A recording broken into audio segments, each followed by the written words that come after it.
Hello everyone, welcome to Booster Brain classes. So today in this video we are going to learn about a very important topic of teaching unit from where a lot of questions were asked in the previous years. So the topic today is Bloom's taxonomy. Let's understand what is Bloom's taxonomy all about and what are the major domains that Bloom focused on. So to start with, let's see what is Bloom's taxonomy. So Bloom's taxonomy is basically it's a concept and idea given by a person named Benjamin Bloom. So Benjamin Bloom, in the year 1956, there was a person, there was basically an American educational psychologist whose name was Benjamin Bloom. We call him as Bloom and it's famously known as Bloom's taxonomy. So Benjamin Bloom, he tried to focus on the three domains of learning. So according to Benjamin Bloom, the three domains of learning that he focused were the cognitive domain, affective domain and the psychomotor domain. Alright. So today we will understand in detail what is this cognitive domain, what is this affective domain and what is this psychomotor domain all about. So cognitive, if I move on to this term cognitive basically it means our level of intellect. It refers to the intellect, or we can connect it to intellect or intelligence. So let's understand what is this cognitive domain. So the cognitive domain has been classified in these few steps. So the first is if I draw it as a pyramid, let's do it in the form of a pyramid. So if I do it, so it's the first, which is the lowermost step, is knowledge. We have comprehension, application, analysis, synthesis and evaluation. So these are the further classifications that Bloom used. So if we see, knowledge is considered as the lowest and evaluation is considered as the highest. Now the kind of questions that we get is NTA usually asks in the form of statements, alright, statement 1 and statement 2, that which is the lowest one that comes in the cognitive domain and which is the highest one. So you have to understand it's knowledge that is the lowest and evaluation that is the highest. So it goes upward when we draw this pyramid. Alright, so now let's understand what this knowledge all about. Now this knowledge is the information that we are getting. For example, this is the information or the content that I am sharing with you through this video, right? So this is the knowledge that you are trying to gain if you come across my video. Next comes comprehension. So we understand, to comprehend means to understand, alright. So whatever knowledge, whatever information I am sharing with you all, you will try to understand the concepts. So that is about comprehension. Then we have application. So application is when we apply the concepts, basically the information that we have received. So when we are applying the information and we are trying to check whether it's applicable or not, whether the content that we are receiving can be applied, can be considered as correct or not. So that is about application. Then we have analysis. So whenever we come across this term analysis, just the keyword or the term which can make it more easier is breaking it, okay, break up.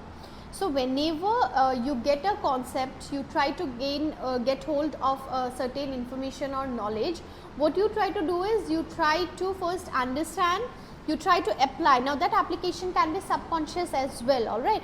So when we apply in that after application, we see whether the application that we have done, whether the concepts where we have applied is correct or not. So that is analysis. Basically we break up the concepts and we try to analyze, we try to understand each and every bit of the knowledge or the information that we have got. So then we have synthesis. Now synthesis is basically to create or to build.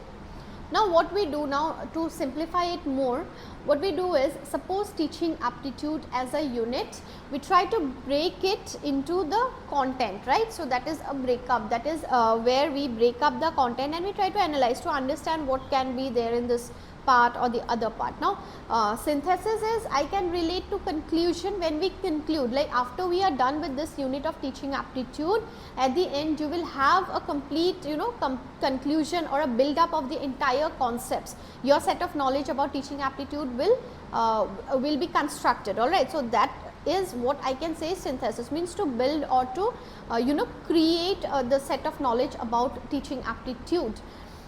And at the end it is the evaluation, like you all know, because after you create and you have the proper set of knowledge about teaching aptitude, you go and sit for your exam where you are being evaluated, right. Whatever you have learned, whatever you have gained the knowledge and everything, the ultimate step is evaluation. All of us know that. So the cognitive domain, which is basically related to your intellect or intelligence, which I say my students to remember it in the form of, I have divided, like for cognitive domain, I tell them usually you relate your brain to the cognitive domain, and now you try to see, when you get information, when I am passing on this information, the content to you, you are trying to get hold of the content, you are trying to understand it, just try to understand the process, you are trying to understand the content, meanwhile subconsciously you are trying to apply and you are trying to check whether the content it fits well or not. Together after that you are trying to analyze whether it's correct, or if there is a mistake, what is the mistake, right. You are trying to analyze, you are trying to reason out things, you are trying to break it and you are trying to reason out and apply and sorry, not application, you are trying to find out whether it is correct or not. After that, as a whole, when we are convinced that yeah, this is correct, we can use this content and everything, so at the end we summarize it up, we sum it up. So that is the conclusion that we do. The entire teaching aptitude, now you have a proper set of knowledge, you construct your own set of knowledge about teaching aptitude. So that is the synthesis part, and at the end, how do you test that you have acquired whatever is required? You go and sit for evaluation, all right. So evaluation is anyway the highest one, and gaining of knowledge or the knowledge is anyway the lowest one. So the mnemonic that you can use is KCRC, it is KCRC. So this is the mnemonic which you can use. So now let's move on to the affective domain. So the first step in the affective domain is receiving, all right. So when you receive, now here I will be using examples. Let's use the example of a spiritual teacher, because it is the affective domain that I usually ask my students to relate with your heart. So we'll take the example of a spiritual teacher. Now a spiritual teacher, when you listen to the words of a spiritual teacher, what do you do? Initially we just try to listen, right, and then we try to respond. Now how do we try to respond? Maybe we like few things that the teacher is speaking. So what we do is we pay attention, we listen to what he is saying, maybe we might reason out things, we might ask him in fact. So that is responding. The third is valuing. Now we are valuing whatever teachings we are getting, we are valuing the things.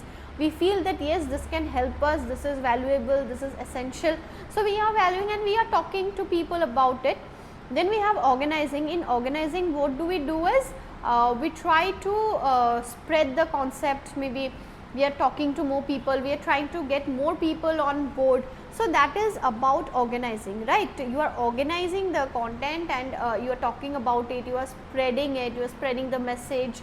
So now you believe on the message and you are basically trying to spread it to others as well. Now this is a story so that you can understand it well. And lastly we have characterization. Now for example, if there is a small concept of non-violence, so what do? Until and unless you don't become a non-violent person, you cannot talk or you cannot spread those things, right. So you have to imbibe those qualities into your character, you have to build your character. So that is basically characterization. When you build your character, whatever you have learned, whatever you are talking about, you are trying to spread, you bring all those characteristics within yourself. So that is mainly characterization. Now the kind of question that you get is again highest and lowest. You have to keep it in mind that receiving is the lowest and characterization is the highest for sure. So, this was all about the affective domain. The next that we have is psychomotor domain. Even here we will be using stories, alright. Now, let us focus on this topic psychomotor, like the name. So, psychomotor. Now, see what is a motor. Now, a motor helps a machine to run properly, right. To run a machine we need a motor. So, if we consider ourselves as a machine, what are the motors that we have, or what motors help us to run this machine? It's our hands and legs, right. So, I basically relate it to the skills. When we learn a particular skill, definitely in a skill we have to use our motor parts. So, in a skill it is called as the psychomotor domain. So, in the psychomotor domain again we have different steps or phases. Now, imagine yourself you go for the first time, you want to learn how to paint, or you want to learn how to dance, and you go for the first time. So, what is the thing that the teacher does first? He or she will, if you are going for a painting class, if you join a painting class, what he or she does is, first the teacher will try to draw a line or a circle or a particular structure, alright.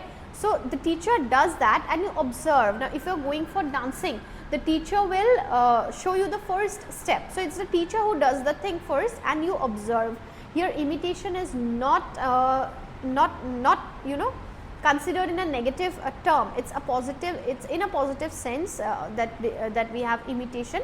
It means you observe what the teacher is doing. Then we have manipulation. So, manipulation, in case of manipulation, what happens is you try to do hands on practice. So, once you observe what the teacher does, after that what you do is you try to do it yourself. Maybe you try to draw the line yourself, to draw the circle yourself. So, it is you who is doing it, right. The step, the teacher showed you the step and you are going back home and you are trying to do that yourself. So, that is manipulation. The third is precision.